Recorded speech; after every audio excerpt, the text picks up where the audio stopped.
Hey everyone, David here from Black Badger Software Solutions. What we have for you here is a small clip from our Monday.com training course. And in this video, we go into the very specific details of exactly just how to do the functions of Monday.com.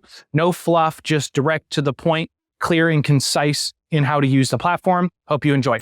Next, we're going to cover the Gantt view. So let's add a Gantt item view. And what you're going to see is any dates or timelines associated to this board will automatically show up. All right, let's go through this in a little more detail. Now, right off the bat, it's usually sorted by group over here, with these being every item, the date, and then over here you have the actual Gantt chart. Next, we have it broken down by weeks. W22 and W23 means which week of the year we're currently in, with January, the first week of January being W1 for week 1, and so on. So this blue line represents the total time frame for that group. Same with this gold one right here.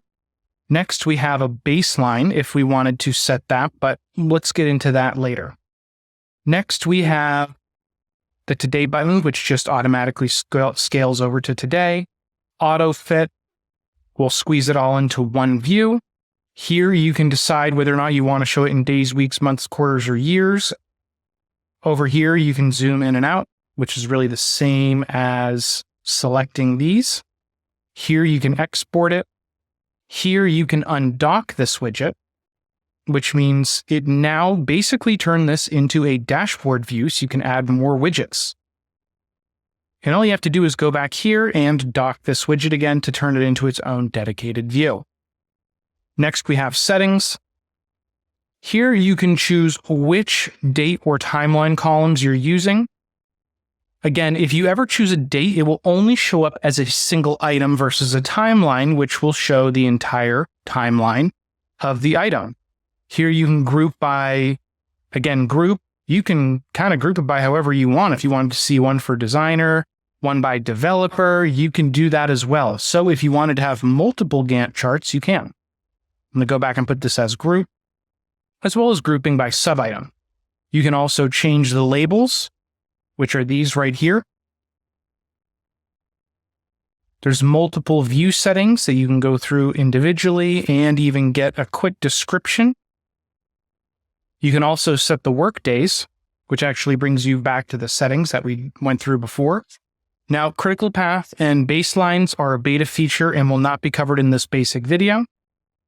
Color by is how you can choose these colors right here and how they are sorted. Now, let's get out of these settings and actually just look at this Gantt chart here. So what's really great about this is you can go into any single one of these and click on it, and it opens up the item, and you can completely modify the item just right here. Or if you wanted to change these, you can hover your cursor over the beginning or end and see that you can make them longer or shorter, which is great. Or if you want, you can just click it in the middle and move it around. While you're in here, you can even click New Item, and it will open it up into this view where you can now add an item directly onto the Gantt view. It will obviously add it into main table based on however you decide which group it's going to be in, you name it. So you can completely work from the Gantt view if you want to, without having to go back to the main table. Now, one last feature is the use of milestones.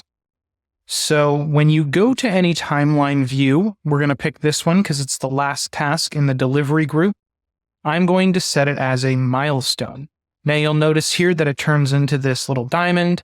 Now, what does that mean in the Gantt chart? Well, it means that's exactly how it shows up as well.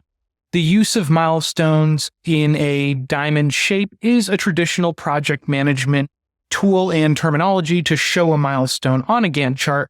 So it just keeps up with that use of this feature, which is great for those who are used to working in this view. There you go. That wraps up our Gantt view in our basic Monday training course. All right, everyone. I hope you liked that video. That's from our Monday.com basic training course. If you'd like to do the course, you can do so following the link in the description below. It's quite cheap and affordable for anyone to get through. And as you saw, that's how the whole course is laid out. They're very precise and concise videos of just do this, do this, do this. And it shows you exactly how to use Monday.com in the most simplistic manner without getting into anything weird or advanced. So I hope you enjoyed it. Please like, subscribe, and follow. And comment if you have any questions or you'd like to see anything else. We'd be happy to make some extra videos to help everyone in how to use this platform. Thanks.